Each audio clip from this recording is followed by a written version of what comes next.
Welcome to the Talking Ball College Basketball Show.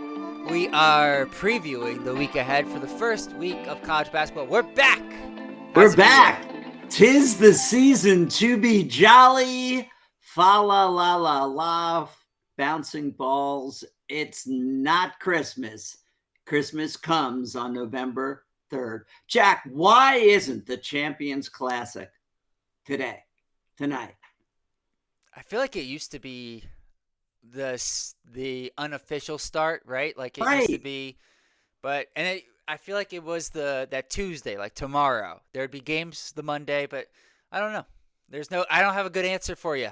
I just we're just rolling with the punches here. I will say maybe this year we did get a bunch of fun exhibition matchups that were not behind closed doors, closed scrimmages. We got to watch them, so maybe that's part of it, right? Like we got to see some of these big schools early on, and there's still a big game tonight. We're recording this Monday. Tonight we have, and we're going to talk about this a little bit. Number 3, Florida, and number 13, Arizona. So That's a that's pretty that would have been given the four teams in the Champions Classic, that clearly would have qualified. yes. I mean they're ranked. Both of them are ranked better than two of the teams in the Champions Classic. Yep. So yeah, they're in a good spot. I think that's a good segue because before we talk about the big games ahead this week, I want to talk about a couple of exhibition games that happened last week. So one I want to start with is Memphis, Arkansas, because on last week's program I said Arkansas could be a really fun team to watch, and then that night they played Memphis, and Penny Hardaway's team was, you'd love this. They were playing full court press, Love it. and they Love it. had Arkansas turning the ball over left and right. They couldn't inbound the ball. They were down 15-6 early on, and they had a couple of guys as their bench. Really, Arkansas's bench changed the game. Malik Ewan came off the bench. He had some good minutes for them as a big, but to me, it was Billy Richmond, who's back for his second season as just a spark plug, and he knocked down a corner three as well. But the energy, the defense that he gives, and then Malik Thomas. Oh my goodness, is that guy good? He is, and he's an outstanding shooter. He doesn't need much space to get off his shot. Arkansas ended up winning that game by double digits. They were down double digits early, and they ended up winning by double digits. It was really impressive to see them weather the storm early on from a veteran Memphis team, and just they are going to be a problem for the SEC this season.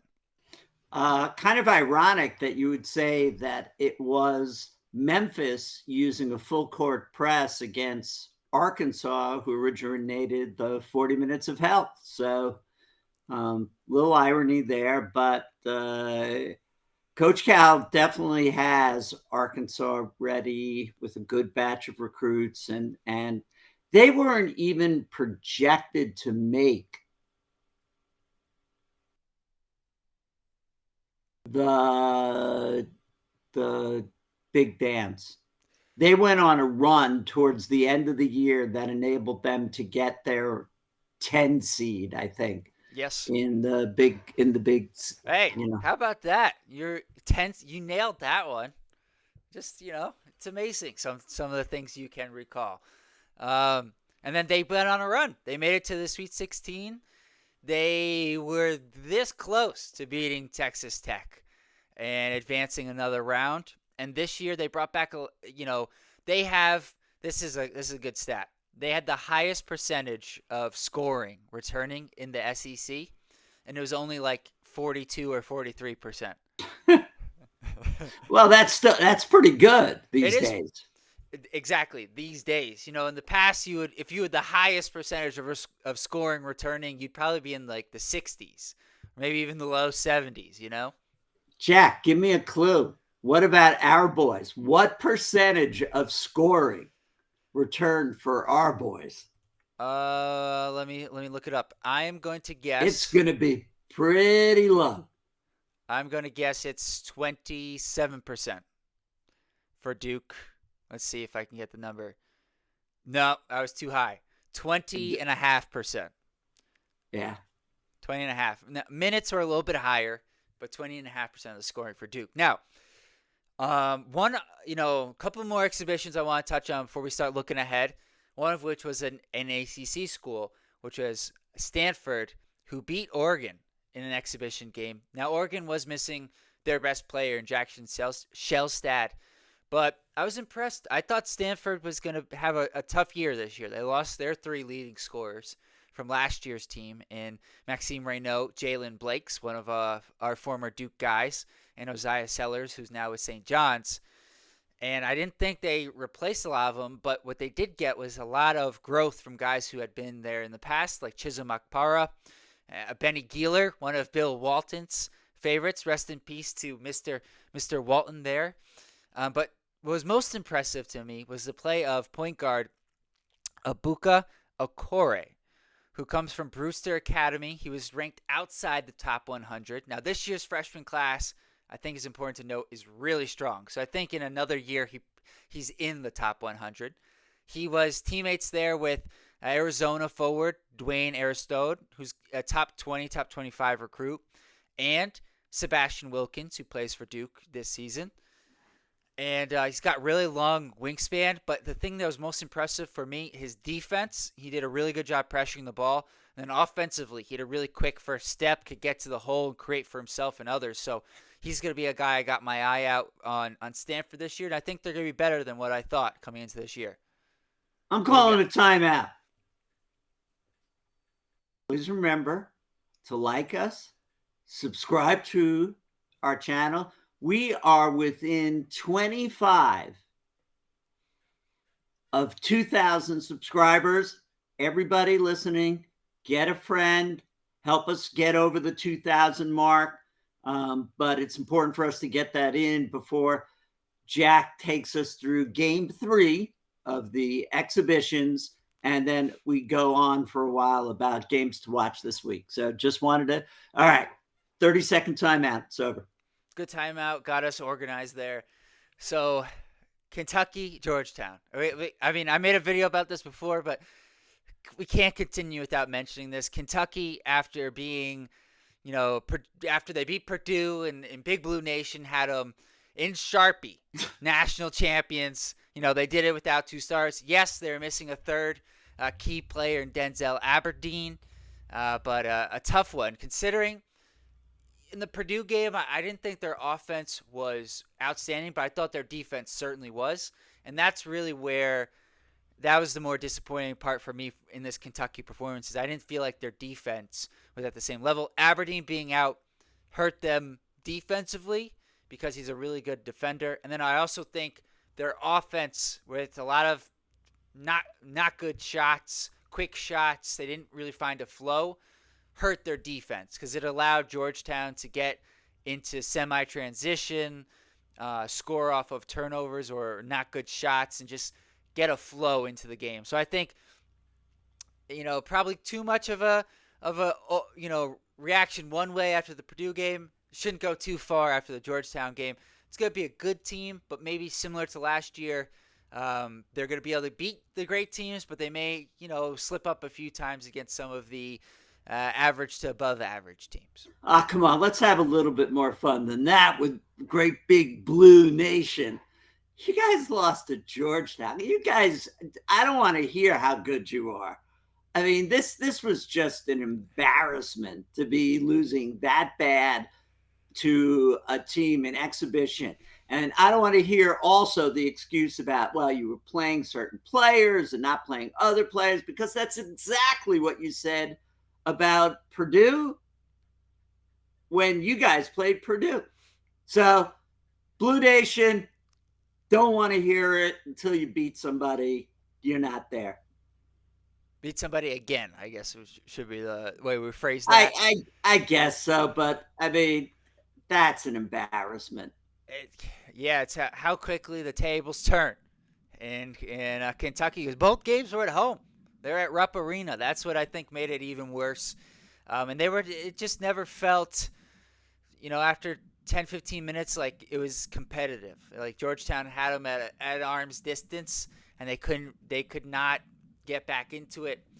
We'll see as they get healthier what the ceiling of this Kentucky team is, but mixed bag, certainly from the exhibition point of the season for the Wildcats. Now, we've got a lot of fun, a lot of big matchups this week, JD. First one is coming up tonight. We'll have this podcast out there probably a couple hours, so most of you will probably watch this podcast after this game has happened, which is Arizona, Florida, the reigning national champions, kick off the season in Las Vegas against the Arizona Wildcats. And to me, I am most curious about the front court matchup. You've got Koa Pete, top 10, top 15 recruit, 6'8", 240 for Arizona. And you've got Matijas Krivas, and you've got who's 7'2", 250. And you've got Tobe Awaka, who's 6'8", 260. Just a wrecking ball of a human being going up against the front line that is Florida with Thomas Haw and Alex Condon and Ruben Chinyelu and Micah Hanlockton. Maybe we see 7'9" Olivier Roux. I'm really excited for this matchup. You can't see him. I can't see him. You gotta get a ladder. I can't see him. I'm too small. So to me, that's what I'm most intrigued by tonight is going to be the battle in the front court. Who can win the rebounding and the interior scoring battle between those two teams? And given the rankings of the Champions Classic this year, this game clearly would have qualified for and does qualify for a really good kickoff to the men's basketball season. Yep, and then they, like the Champions Classic, they have a second game. And in that second game at 9:30 Eastern Time is Villanova taking on number 8 BYU. First year for Kevin Willard coming over from Maryland. Certainly a lot of controversy in how he left Maryland with the way everything was reported. But now getting a fresh start Villanova. They are trying to get the ball rolling. Wasn't a successful stint for Kyle Neptune, but as they say, you don't want to be the guy following the guy. You want to be the guy following the guy following the guy, and that's where Kevin Willard finds himself here with Villanova. And for BYU, we get a chance to see one of the 3 big prospects in their first official game with AJ Debonsa, so that should be fun to watch. So, season. Jack, when you say big 3 prospects, name them. AJ Debonsa, Darren Peterson, Cameron Boozer. And Okay. Stop right there. So I quickly looked. I don't know why I look at the New York Times other than I have a subscription. So they put up a list of the top 7 players to watch in college basketball this year. AJ is number 1. Darren Peterson is number 2. And Cam Bruiser is not even on the list. They're going to pay. They're going to pay. Fake news coming from the New York Times. Fake news. Who else was on the list? Give me a second. Okay. Number 3 was Donovan Dent. Oh, yes. He's up there with Braden Smith for best point guard in the country. No doubt about it. Number 4, Yaxel Lendenberg at Michigan. Is that one of the big guys? No, he's their power forward. The only other player in college basketball last season besides Cooper Flagg, he did it last year at UAB, to lead their team in points, rebounds, assists, steals, and blocks. Okay, Bennett Sturts at Iowa. Bennett Sturts, that's going to be a fun one. I'm excited to watch. So Bennett Sturts, he started off with his coach at the D2 level. No, did I have that right? I may have that wrong. But I think I have that right. And they moved up last year to Drake, where they went on a really good run, along with a number of their teammates there. And now a few guys from Drake, along with their coach, Ben McCollum, are now at – they did start D2 – are now at Iowa. So it's a really fun story. They beat last year in the first round. They had an upset over Missouri. And Bennett Sturts he's just a really cerebral point guard. And last year he took in that game against Missouri a one-legged three-pointer and nailed it at the shot clock, which is pretty cool. That's always cool. Number 6, AJ Storr AJ Storr is number 6. from Ole Miss. Okay, And timeout. This is almost a fireable offense. Whoever made this article. I'm telling you, I'm not in love with this at all. I love to, as opposed to the AP and the coaches poll, and those two. I like looking for other ones. So KenPom isn't updated yet. It's just here's the list for the season. Last week I went through the New York Times top 25, and I can't find the way that it printed who the 7th player was. And the question was, who is the most interesting player in the country? Oh, Darian Williams is number 7, NC State. So he's the guy who's the ACC preseason player of the year over Cameron Boozer. But going back to Storr, because everyone else I can at least understand. You didn't say Braden Smith, by the way. Do I have that? Not on the list. Okay, so he's the preseason player of the year. I know. This is a really tough list. So no Boozer and no Braden Smith, but AJ Storr. Listen, this is not me coming at AJ Storr, but look, 2 years ago at Wisconsin, he had a great season. He averaged 17 points a game. But last year he transferred to Kansas, and they needed wing help, and Bill Self did not trust him enough to play more than 16 minutes. He only averaged 6 points a game. Now this year he could easily get back to being closer to that guy he was at Wisconsin, but to be a top seven player without Braden and without Bruiser. Yeah, I mean, this is. I would think there's other freshmen. Bruiser, the man with the cuff block, snatch block. It's unbelievable. Wow. Well, we'll find out tomorrow night. Whether this list is really just someone's idea of a fantasy. But the way you break it down, Jack, there are a number of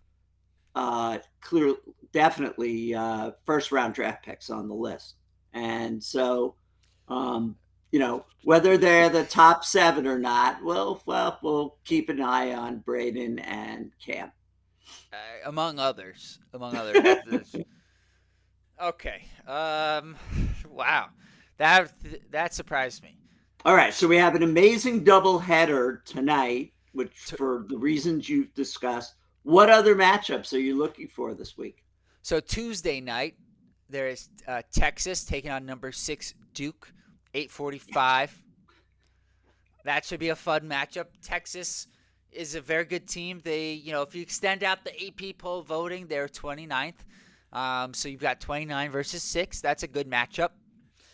And then you got to wait till Friday to get to some more ranked matchups here, where you've got number 19 Kansas, so Darren Peterson, against I should say, number 25 North Carolina. And Caleb Wilson is a top 10 recruit in his own right. I think he's a lottery pick. So you've got a guy who I think is going to go in the top 3, and a guy who is going to go in the lottery is my guess, even though he can't shoot, which is... Is he a 7-footer, Jack?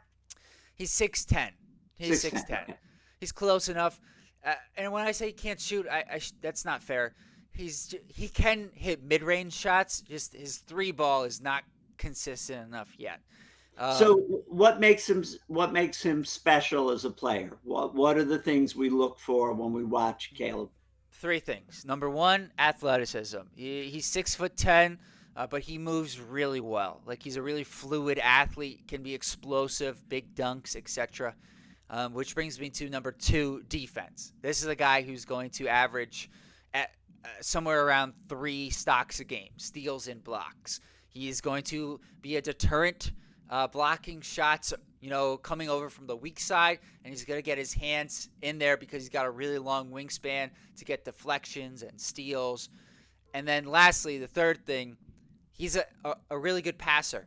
He can find open teammates, which really helps you kind of balance out the 3-point shot not quite being there. You can give him the ball, and he can make plays for his teammates. And he sees the floor really well, especially in transition. Did you call steals and blocks stocks? Yes. Yeah, that's not a new term, but maybe new to you. But Of that is course. it's a, what do you I, think? I like it, only I'd like to add in. That's pretty good, but we've got to add, because of our guy Malik Brown, somehow deflections, because Well, it may a deflection may not result in a steal. So I'll work on it. Keep going. yeah, no, that was it on Mr. Wilson. I think, as an aside, I think we should keep track of deflections for Malik Brown this year. I'll give you that assignment for our Duke coverages. But Darren Peterson, Caleb Wilson, a lot of other guys, but those are certainly the headliners. That one's, again, this Friday, 7 o'clock. Make sure to be on the I think that's going to be a great game. So be on the lookout for that one. If you got nothing going on Friday night, now you do. Saturday, noon, I think this is the best matchup of the week. You could argue Florida, Arizona, but to me, I think this is going to be the most fun matchup. Alabama, St. John's. From what we saw from St. John's in their exhibition games, this is not St. John's from last year where they were stifling defensively and just made everything miserable. They are going to give up some points. They're also going to score some points. And I think that combination against Alabama means this game is going to be played in the 100s. And there's not going to be Whoa. much defense Whoa. played. The only thing that may slow that down is the time of the game being at noon. Maybe these guys get off to a slow start. They didn't wake up until 11. They are college students. So they may take a little bit, but I think it's going to be a high-scoring game.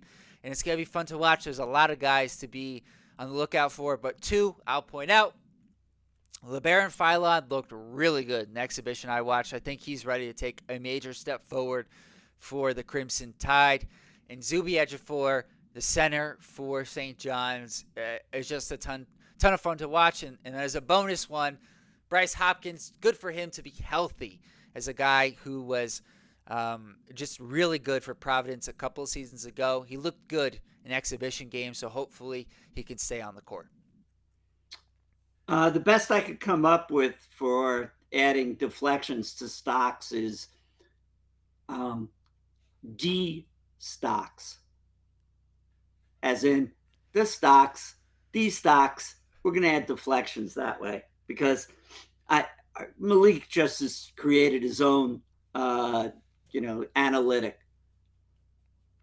Well, I think they were keeping track of it before Malik, but now it's, I feel like, more top of mind. Couple more matchups for our preview here. Both of these are going to be Saturday. We'll be back Monday talking about all of these games, I am sure, and some others.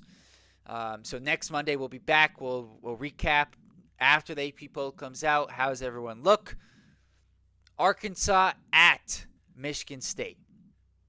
7 o'clock Saturday, November 8th. I think it should be a good game. I think Arkansas should get this one done, even though it's at Michigan State. Should be fun to watch these two teams. I think foul trouble is something to pay attention to. Arkansas is not going too deep into their bench, and they've got some guys who certainly can be a little bit foul prone, and Michigan State committed a bunch of fouls in their game with UConn. So I think that's going to be something to monitor. Jack, the game's worth watching for the coaches alone. Calipari, Izzo, not quite March, but it is November. It's worth watching it for the two of them. Izzo gets more animated as the year goes on, but in the beginning he sort of stands there with this look like, you got to be kidding. It's much later that he's like bouncing up and down, and Cal will always sort of cerebrally look like he's taking apart the game until he's unhappy with the foul call. So that's among the matchups, is clearly the coaches. When I was watching the Arkansas-Memphis exhibition game, they interviewed both coaches in game, which is something I hate, by the way. And when they were interviewing Calipari, he was like, "This is the only time I'm ever going to do this because this is an exhibition game. I'm never doing this again." And I don't blame him. It's just what an impossible thing to do. Now, the last exhibition, or not exhibition game, these are real games. These are real games. Is All Oklahoma starts tonight. Well, it started at 8 a.m. this morning with Winthrop beating Queens. Oklahoma at number 21, Gonzaga. Graham Ike is still there. It feels like he's been there 5 years, even though I know he transferred there from Wyoming. And then Oklahoma's got a bunch of new faces, including Xavier Brown, Nigel Pack, Tate Davis. I think they're going to be fun to watch. I think that's going to be a fun game to watch late on the East Coast here. So if you're on the West Coast, good time to tune into that one, 10:30, 7:30 Pacific time. So definitely got a good slate of games this week for opening week of college basketball. I think it's only going to heat up as we get into weeks 2, 3, and 4. And then we'll get to conference play, and there's going to be a lot of good games. Very exciting season. I'm curious to see if we'll have some teams emerge like we did last year, who are like clearly a notch or two ahead of everyone. Where like last year we had the Big Four, and they all made it to the Final Four. Houston, Duke, Florida, Auburn. Will we have something similar this year? All right, so glad you brought up the Final Four, because there's one more part of the New York Times college basketball analysis article where they had 10 analysts voting, and that's how they got the 7 players and none of okay. They did pick their national champion, and they did give votes to the teams that would make it to the Final Four.